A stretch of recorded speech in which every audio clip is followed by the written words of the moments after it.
Oseas capítulo número 5, versículo 1 al 7. Leamos.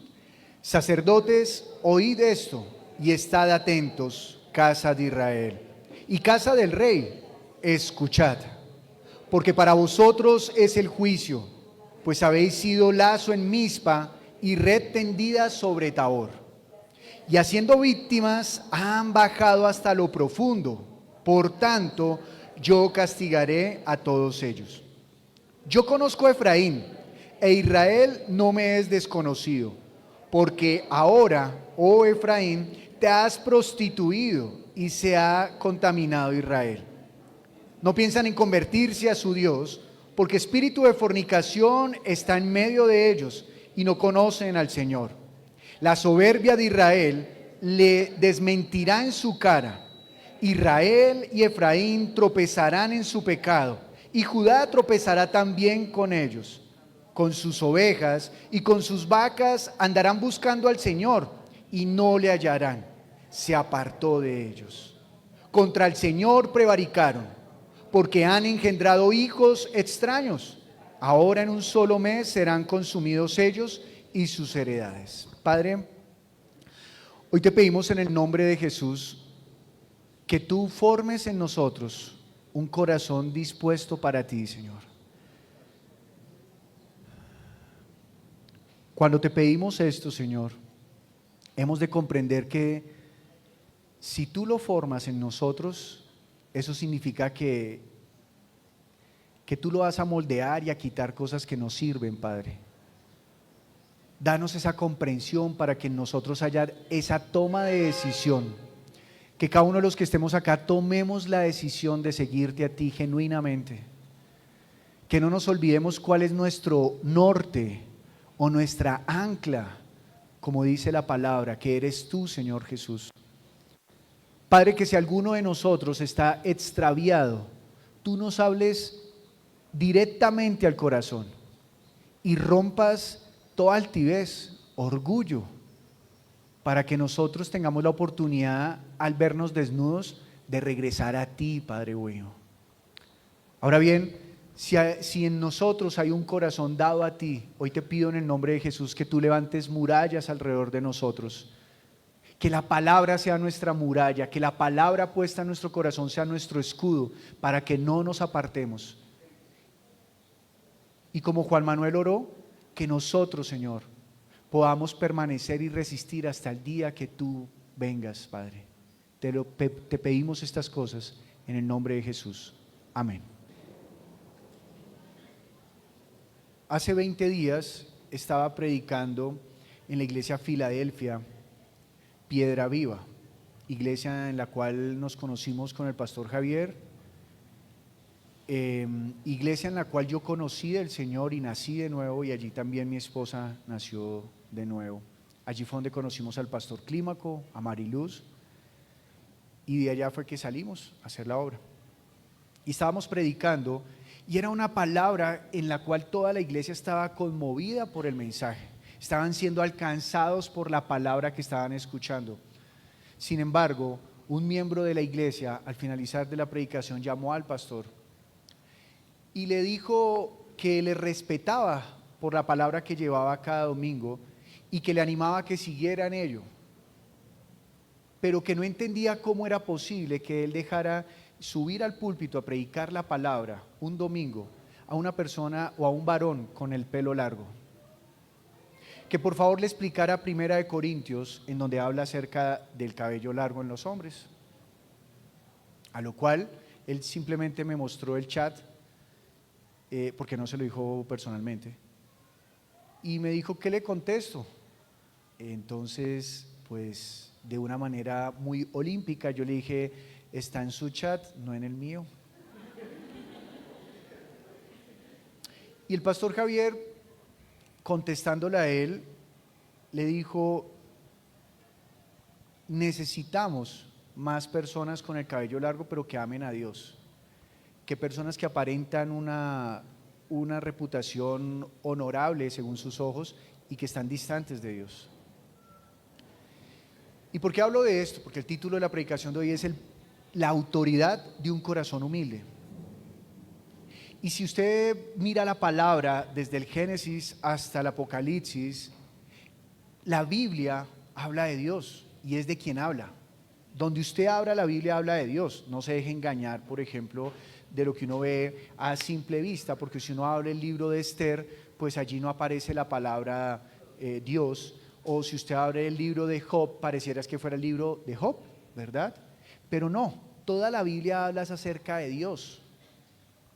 Y toda la Biblia está mostrándonos siempre la palabra de Dios, cómo corre hacia cada uno de nosotros.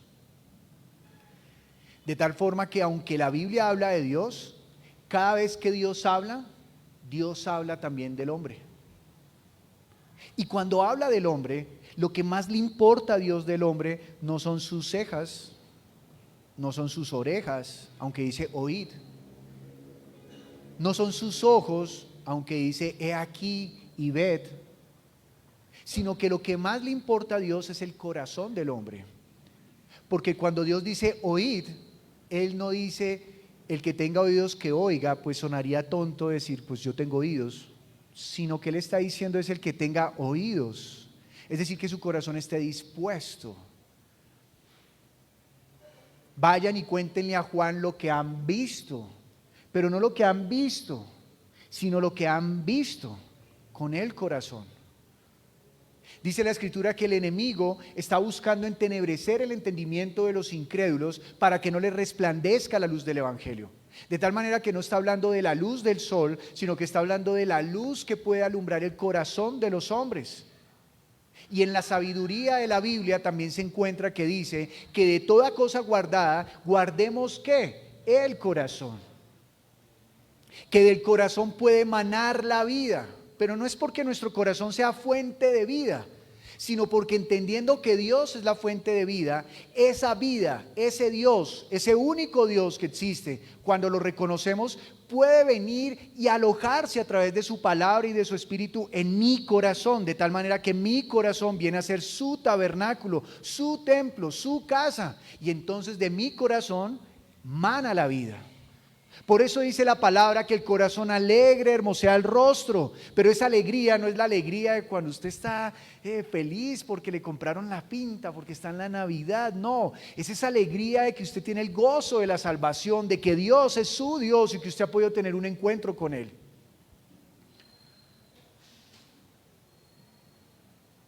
Y también dice que la abundancia del corazón habla la boca, de tal forma que Dios nos está advirtiendo que debemos cuidar qué se alberga en el corazón.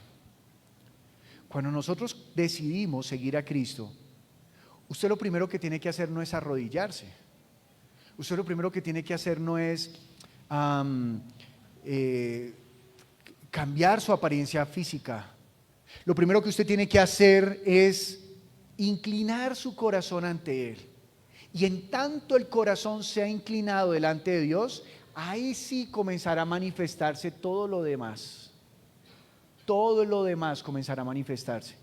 Así que cualquier problema que usted tenga, cualquier situación que usted esté pasando, sea buena o sea triste, sea para gozarse o sea para conmoverse, si usted se va a presentar ante Dios, ha de saber que Dios lo que está mirando es su corazón. Dios no se deja engañar por la apariencia. Dios no se deja engañar por ello. Claro está, eso no significa que vamos a andar descalzurriados, sino que hemos de estar lo mejor presentables, pero siempre teniendo la mirada ¿en dónde? En Dios. ¿Y Él la tendrá en dónde? En mi corazón. Antes de Dios ver sus acciones, ve su corazón. Cuando leemos el capítulo número 1 de Oseas, capítulo número 5, versículo 1 de Oseas dice: sacerdotes, oíd esto y estad atentos, casa de Israel. Esa palabra, oíd esto y estad atentos, suena demasiado liviano para nuestro lenguaje, porque realmente cuando uno mira la fuerza que está imprimiendo la palabra hebrea, lo que está es como un clamor y un mandato. Oigan, miren, estén atentos, es abrir los ojos para observar con atención, para contemplar, oigan. O sea que están sordos, a tal punto que Dios tuvo que levantar la voz a través del profeta Oseas. Oigan, estén atentos, están viendo pasar la vida y no se están dando cuenta de lo que está ocurriendo. Estén atentos. Y Dios hoy nos demanda estar atentos, a prestar atención, porque usted no sabe si hoy es la última oportunidad que tenga para escuchar la palabra. No lo sabe.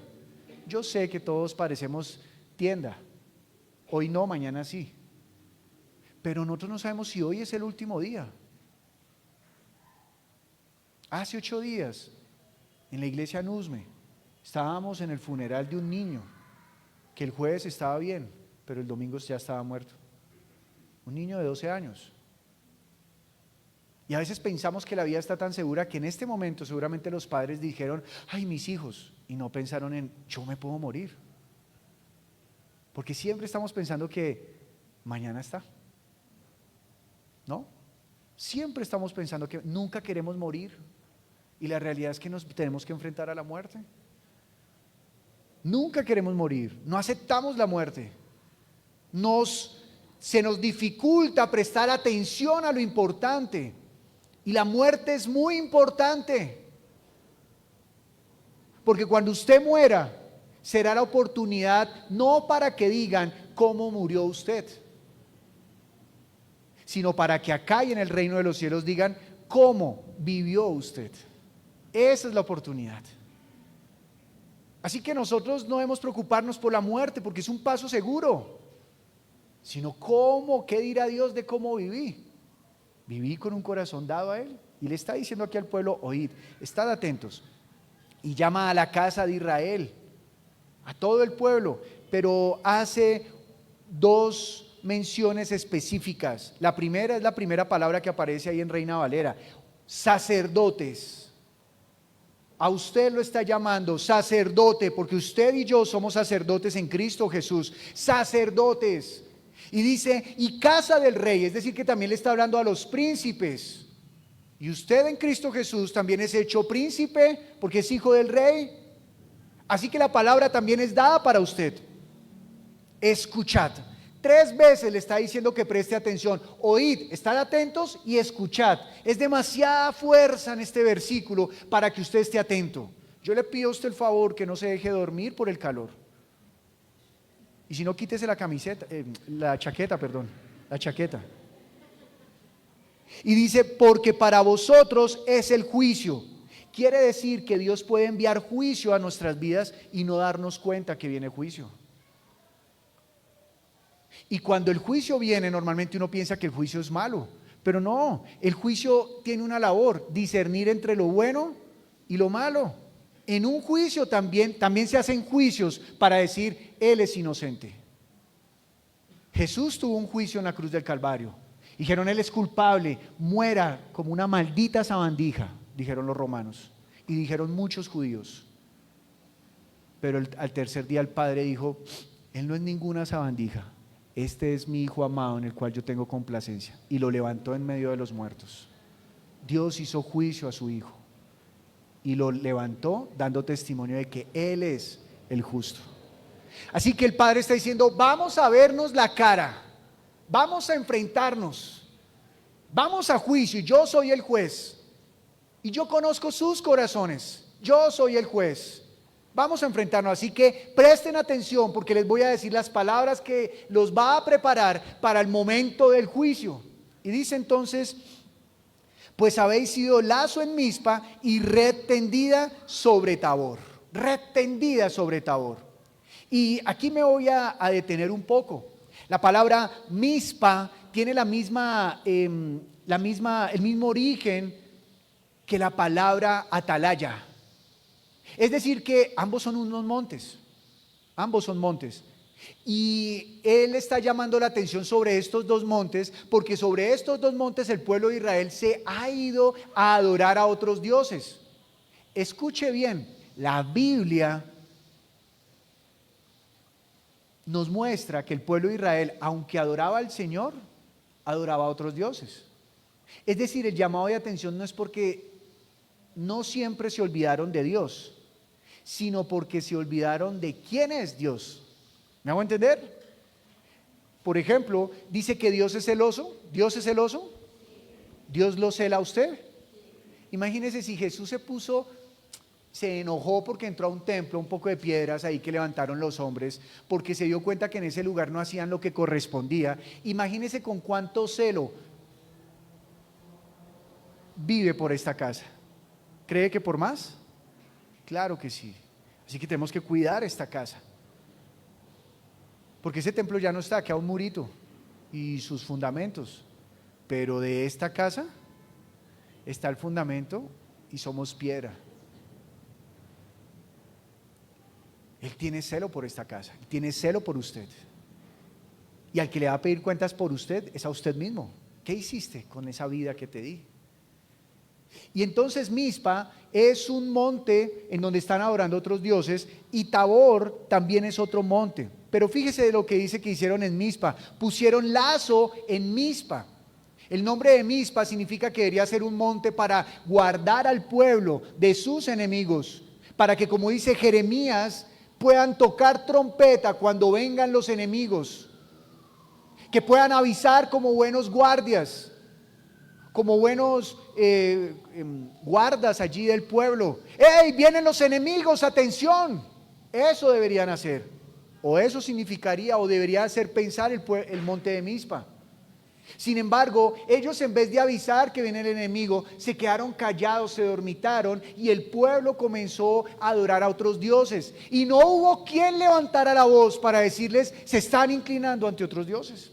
Ahora, también está el monte Tabor, y en el monte Tabor significa frágil, o sea que se puede desmenuzar fácilmente, que se puede quebrantar fácilmente. ¿Usted recuerda algún lugar donde en la Biblia diga frágil?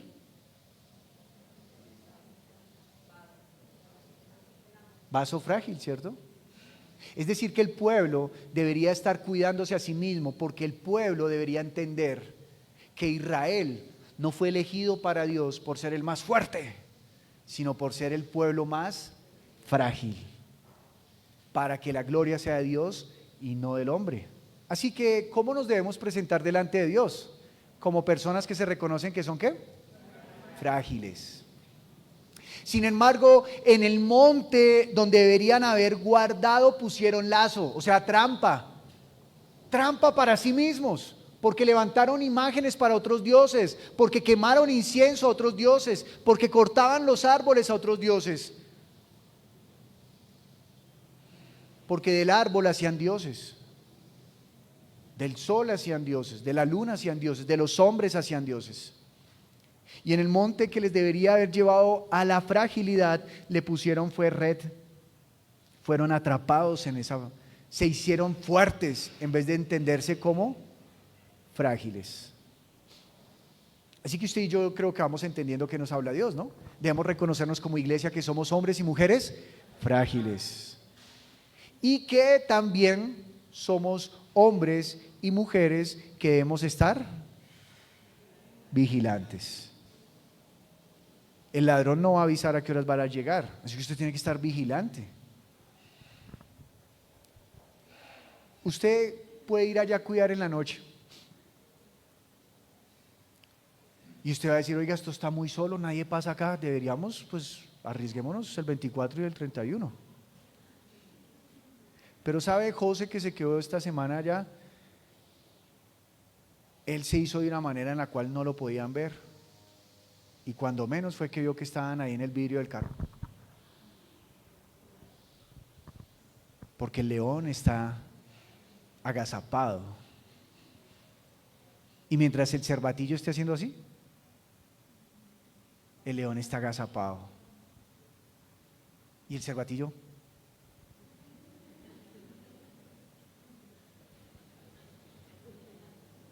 pero el cervatillo está atento, y el león está ahí. Pero apenas el cervatillo haga, ¡fah!, se lo llevaron. Así está el enemigo con usted. Y usted, si está alerta, bien. El problema es cuando usted haga, Entonces, el enemigo está allí atento. Sin embargo, no podemos pasar por alto que aquí está hablando a sacerdotes y a los príncipes, a los que gobiernan. Recuerde que en esa época los reyes tomaban a sus mismos hijos y los enviaban a las provincias a que fueran los gobernantes. ¿Por qué hacían eso? Pues para no poner a otra persona, porque si ponían a otra persona, esa persona podía ganar fama y poder, y cuando el rey estuviera a punto de morir, pues hacían rey a ese, como pasó en Israel varias veces. Entonces enviaban a sus hijos. Quiere decir que acá nos está hablando de autoridades también. Sí, yo sé que la Biblia está hablando de que todos somos reyes y sacerdotes, pero en la iglesia y en el mundo hay autoridades, solo que la autoridad de la iglesia y la autoridad del mundo son diferentes. ¿Sí? Vamos a dejar esa parte de autoridad. A las autoridades Dios les está diciendo: oíd, estad atentos, escuchad.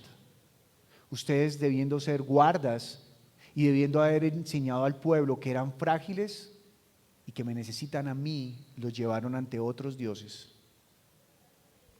Versículo 2. Este texto es un texto de muy difícil traducción, por eso usted lo va a ver en otras versiones un poco variado. Pero nos vamos a quedar en Reina Valera. Dice: y haciendo víctimas. ¿Qué es víctima? No solamente es a quien se victimiza, sino víctima está hablando puntualmente a los que se matan, es decir, habiendo matado, habiendo promovido la muerte en el pueblo. Han bajado hasta lo profundo, es decir, ha habido el colmo de la muerte. Es una sociedad absurda. Y dice: por tanto yo castigaré a todos ellos. ¿A quiénes? ¿A quiénes va a castigar según ese texto? A los sacerdotes y a los gobernadores, porque debiendo cuidar el pueblo, permitieron que el pueblo se sumergiera ¿en qué? En muerte.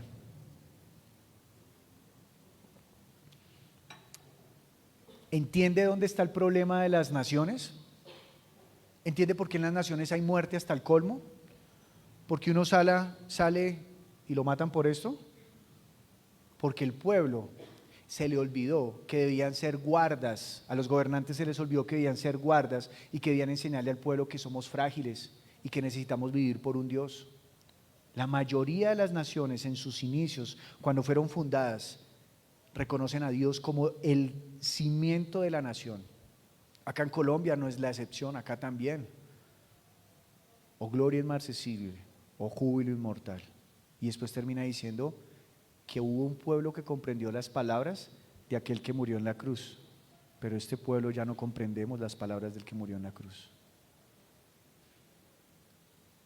Si este pueblo guardara las palabras de Jesús, si las autoridades civiles guardaran las palabras del que murió en la cruz, esta nación sería otra. Israel está en guerra porque olvidó las palabras del que murió en la cruz.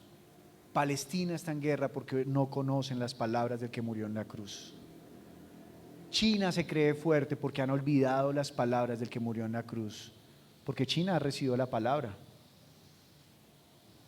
Allá llegó Hudson Taylor. Allá recibieron la palabra del Señor Jesús. Y no ahorita, hace 600 años llegaron las palabras allá, antes que acá, y predicaron la palabra. Y luego hace 300 años de los ingleses fueron allá. Así que el mundo sería diferente si no hubiésemos olvidado las palabras del que murió en la cruz. Pero nuestras casas también están a punto de vivir muerte o han vivido muerte porque hemos olvidado las palabras de aquel que murió en la cruz. Nuestras vidas también están experimentando muerte hasta lo profundo porque nos hemos olvidado de las palabras de aquel que murió en la cruz. Necesitamos volver a las palabras de aquel que murió en la cruz. Oíd, escuchad, estad atentos, porque vengo a juicio. Y dice el versículo número 3: yo conozco a Efraín. ¿Quién está hablando que conoce a Efraín? Dios. Dios conoce a este pueblo, a Efraín. E Israel no me es desconocido. O sea, Dios lo conoce a este pueblo. Dios lo conoce a usted. Dios conoce al mundo entero. Dios conoce a cada presidente. Dios conoce a cada persona que ha pisado esta tierra. Dios conoce nuestros corazones. Yo los conozco, no me son desconocidos. Yo sé su entrar, yo sé su salir.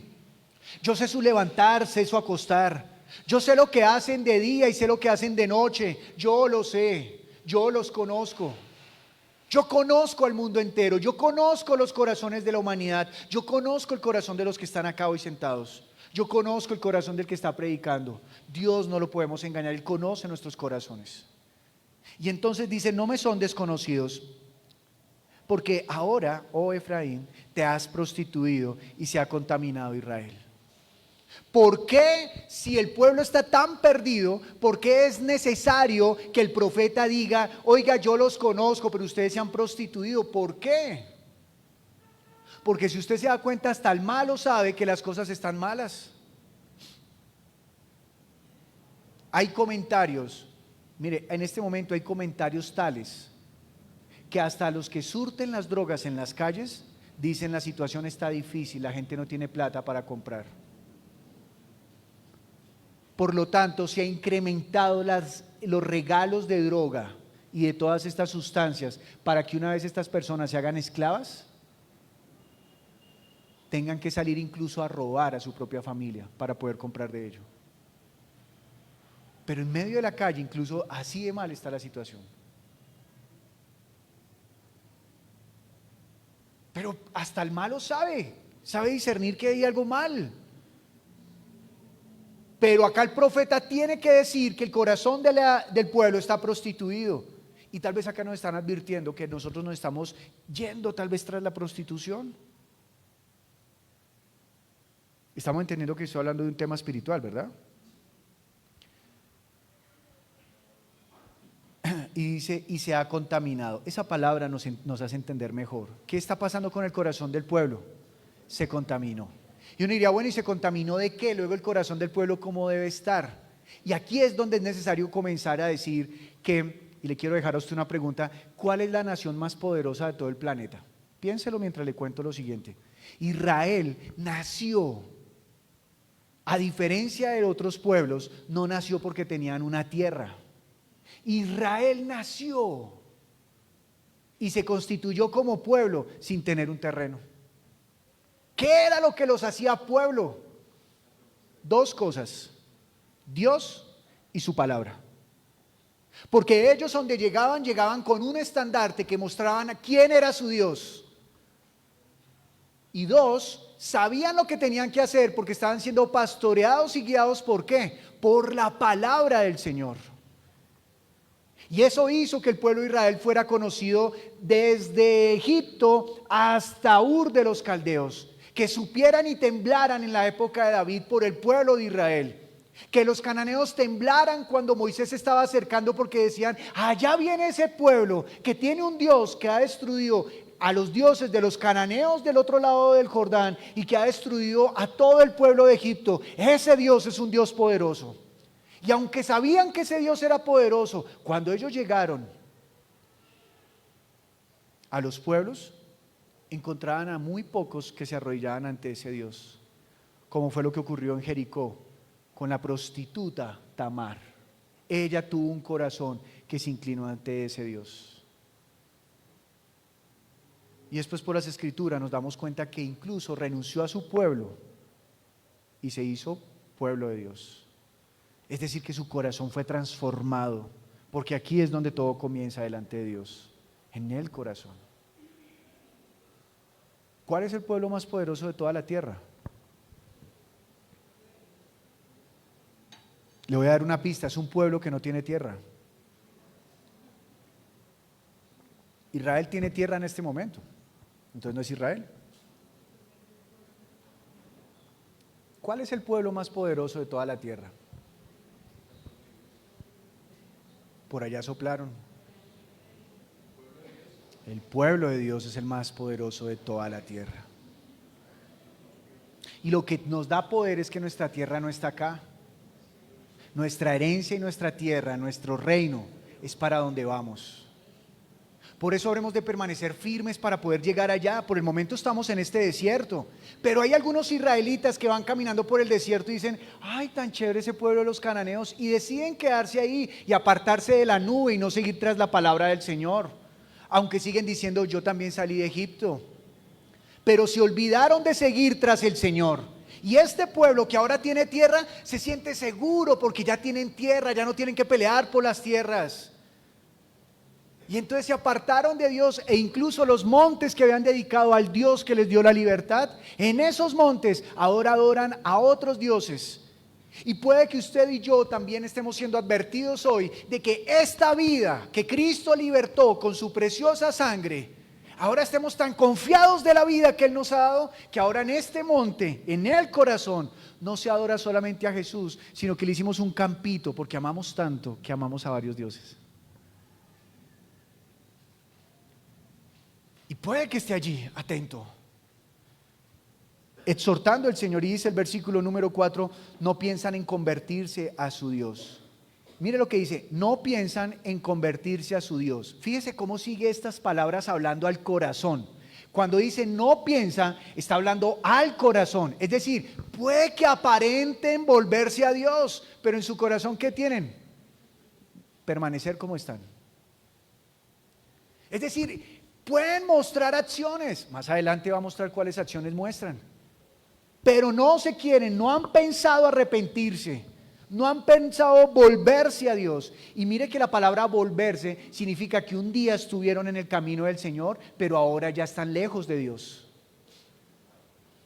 Por eso Él les está diciendo, hey, oíd, atended, escuchad, porque se desviaron y no se habían dado cuenta. Desviarse también se dice en griego apostasía, apartarse, por eso el título de la porción, la apostasía de Israel. No se convierten, no quieren volver a mí. Ahora, si usted hoy se diera cuenta que está separado de Dios, ¿usted pensaría en volverse a Dios?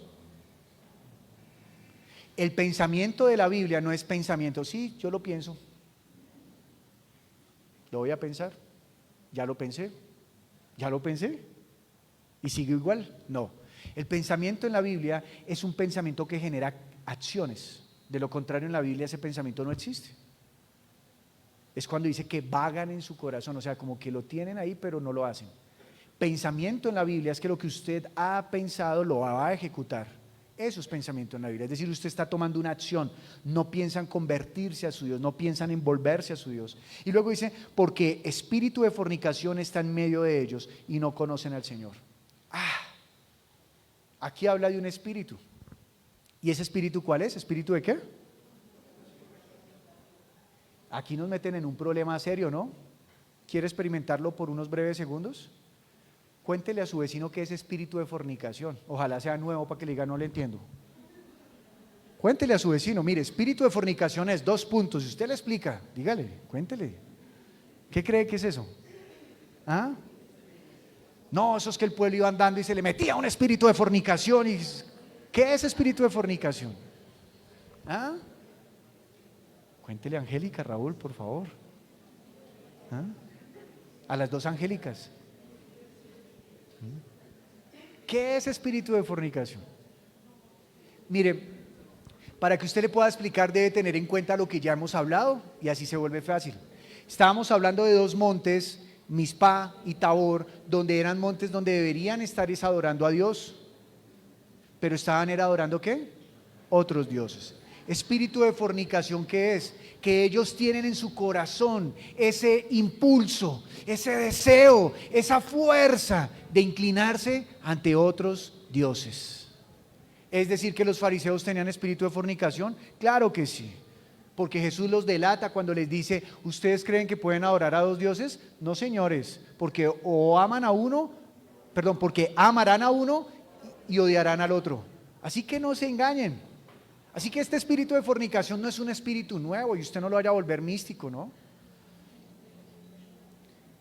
Es algo real y es algo clarísimo. La iglesia se desvía ante otros dioses. Eso es lo que está hablando la palabra. Eso es un espíritu de fornicación. Pero fíjese, Él está diciendo, no se vuelven al Señor porque esos espíritus los atan de tal manera que no pueden. Están atados, están seducidos, están embobados con eso. Aunque saben lo que deberían hacer, están endulzados con eso. Yo quiero esos dioses tan ricos que son. Porque amar a otros dioses es como el comezón. Cuando a usted lo pica un zancudo por allá en tierra caliente, acá estamos en tierra fría, allá en tierra caliente usted lo pica un zancudo y usted sabe que no se debe rascar porque se va a lastimar la piel, ¿cierto? Pero usted comienza ahí tan rico.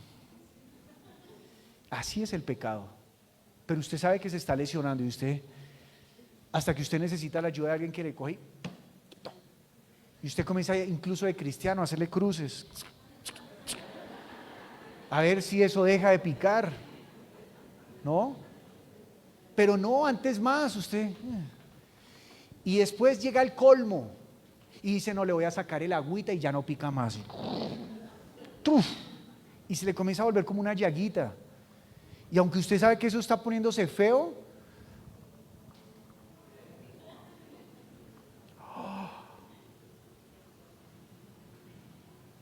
hasta que alguien lo tiene que, venga ya, o usted mismo conscientemente dice, no, tengo que volverme a lo sano, me estoy lesionando. Así pasa con el pecado y con la oración a otros dioses. Usted sabe que está mal, pero eso lo seduce y lo ala y lo va alejando de Dios y se lo va llevando, pero usted sabe que está mal, pero dice, este pueblo está seducido por un espíritu de fornicación y no me conocen. Porque el problema no es estar seducido por el pueblo, por el espíritu de fornicación. El problema es no conocer a Dios, porque si usted conoce a Dios, ¿sabe usted qué puede hacer aunque esté seducido por esos espíritus? Señor, líbrame. Y el Señor descenderá, porque a todo aquel que se inclina ante Él, Dios no le voltea la oreja. Él no rechaza un corazón contrito y humillado. Así que el problema no es su problema, el problema es que su corazón no lo reconozca a Él, no lo conozca. Y conocerlo no es saber de Él, saber muchas cosas. Conocerlo es que usted diga, Él es Dios y Él es mi Salvador. Él es mío y yo soy suyo. Y entonces dice el versículo 5, ¿qué es lo que no lo deja ver? El espíritu de fornicación. Pero por tanta fornicación que ha tenido, ¿cómo se ha vuelto también? Soberbio. Dice, la soberbia de Israel le desmentirá en su cara. ¿Qué significa que la soberbia de Israel le desmentirá en su cara? Que esa soberbia en el juicio de Dios se le va a ir al piso y va a quedar. Era mentira. Y luego dice, Israel y Efraín tropezarán en su pecado y Judá tropezará también con ellos. O sea que nadie se va a salvar, porque están ciegos. Versículo 6. Entonces sabemos que tienen espíritu de fornicación y en su corazón tienen soberbia. Versículo 6. Con sus ovejas y con sus vacas andarán buscando al Señor y no le hallarán, se apartó de ellos. ¿Qué significa que con sus ovejas y sus vacas están buscando al Señor? ¿Será que en vez de tener perros cazadores tienen ovejas cazadoras? Busquen al Señor y las ovejas salen a buscarlo. O una vaca cazadora. Lo que está diciendo es que ellos siguen yendo al templo a presentarle sacrificios al Señor. ¿Y qué dice que el Señor qué hace? Está lejos de ellos. Sí, esa es mi casa. Así que dése cuenta que una casa no está sola cuando el pueblo no vuelve. Una casa está sola cuando Dios es el que no está allí. Porque si Dios no está en su casa, esa casa ya no es casa de refugio. ¿Sabe una de las razones por las cuales Dios permitió que en el año 70 destruyeran el templo de Jerusalén? Para que con más fuerza se entendiera que Él nos había hecho ahora sus templos. O si no, seguro estaríamos los cristianos también yendo allá. Así se entendió que Dios habita en medio de los hombres. Mi amada iglesia, usted no es cristiano porque cruzó esta puerta hoy. Usted no es cristiano porque cargue la Biblia. Usted no es cristiano porque está sentado en esa silla que ha sido apartada para el servicio de la iglesia. Usted no es cristiano porque diga Jesús, Jesús. Usted se hace seguidor de Cristo cuando su corazón es el que lo está siguiendo a Él. Cuando su corazón es el que está guardando sus palabras. Contra el Señor prevaricaron, o sea, se rebelaron. porque han engendrado hijos extraños. Ahora, en un solo mes, serán consumidos ellos y sus heredades. ¿Cuál es la profecía de Oseas? Van a ser destruidos. ¿Por qué? Porque no me conocen. La soberbia los llenó. Espíritu de prostitución los tiene y se han rebelado contra mí. Sin embargo, sí, ellos siguen yendo al templo a decir Señor, Señor. Y para terminar, le pido a usted que me acompañe a Mateo capítulo número 7.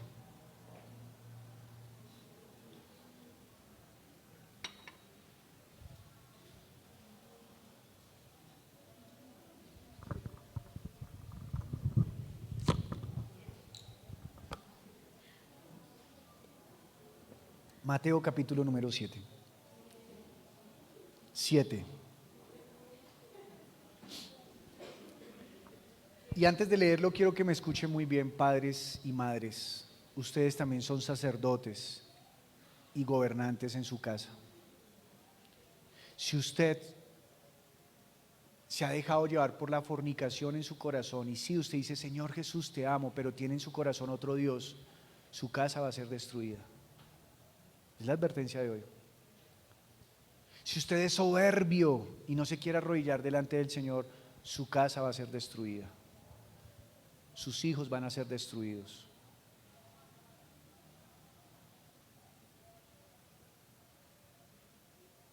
Nosotros como pastores también debemos velar por esto, porque si no la iglesia va a ser destruida si no predicamos la buena palabra y enseñamos a hacerla y a guardarla. No solamente es predicar la buena palabra, es enseñar también a guardarla. Porque el reino de los cielos no consiste en hablar, el reino de los cielos consiste en poder, en hacer.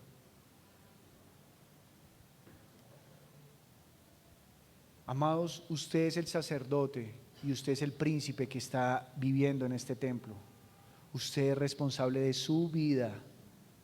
Si usted no se vuelve al Señor, si usted no busca conocerlo, pero no conocerlo, ¿cómo sé de Biblia? Sí, Biblia, pero no pasa nada acá, no lo conoce, sabe Biblia, es un biblista, pero Dios no está buscando biblistas. Dios está buscando a sus hijos, a sus ovejas, aquellas que Él los llama y ellos le atienden. Porque aunque el cervatillo se agacha a comer, si el pastor está al lado, el león no se acerca. Así que el cervatillo podrá agacharse a comer tranquilo porque no confía en sus fuerzas, sino en la fuerza de su pastor. Pero un pueblo orgulloso, altivo, con espíritu de fornicación, va a ser destruido. Aunque hagan sacrificios, aunque se levanten. El jueves preguntábamos qué es lo que hace en la oración de madrugada, qué es lo que hace que seamos el pueblo de Dios, y la pastora de Montería escribió pues mofándose, dijo que nos levantamos a las 5 de la mañana a orar. Pero ella enviaba en su comentario el picante y después dijo no, que escuchemos la palabra con el corazón abierto y nos volvamos a Él. Eso es lo que hace que seamos el pueblo de Dios. Por eso el pueblo de Dios no se identifica con una bandera. El pueblo de Dios no se identifica con un pedazo de tierra. El pueblo de Dios se identifica cuando en su corazón hay vida. Así se identifica el pueblo de Dios. ¿Usted tiene el sello? Porque el Espíritu Santo son las arras de la salvación. Las arras de la salvación. Y una iglesia que sigue la palabra de Dios tiene el Espíritu Santo. Una iglesia que le dice a Jesús, tú eres mi Señor y mi Salvador, tiene el Espíritu Santo, porque el anticristo es aquel que no reconoce a Jesús como su Señor y como su Salvador, no de acá, de aquí. Ahora sí, Mateo capítulo 7, versículo 21, pongámonos en pie por favor y vamos a leer.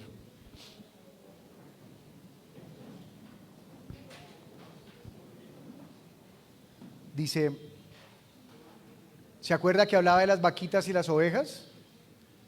Decía el versículo 6, con sus ovejas y con sus vacas andarán buscando al Señor y no le hallarán. Él se apartó de ellos, Él se apartó de ellos. Dice el versículo 21, Jesús también está anunciando eso y nos está advirtiendo, mire, usted tiene dos maneras de comer, de sentarse a la mesa y recibir el alimento. O usted dice, eso que nos dijeron hoy, o dice, Padre, gracias porque me lo estás diciendo antes de estar en juicio contigo.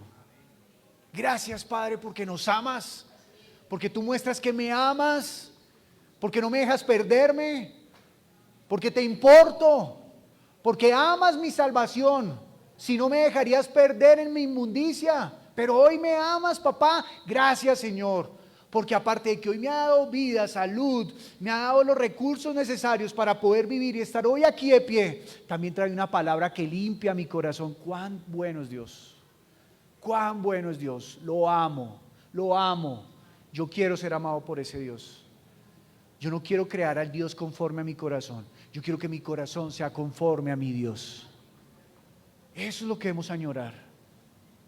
Y dice entonces Mateo 7:21, no todo el que me dice Señor, Señor entrará en el reino de los cielos, sino el que hace la voluntad de mi Padre que está en los cielos. Muchos me dirán en aquel día, Señor, Señor, no profetizamos en tu nombre, y en tu nombre echamos fuera demonios, y en tu nombre hicimos muchos milagros. Y entonces les declararé, nunca os conocí, apartados de mí, hacedores de maldad. ¿Quiere atender a esta palabra?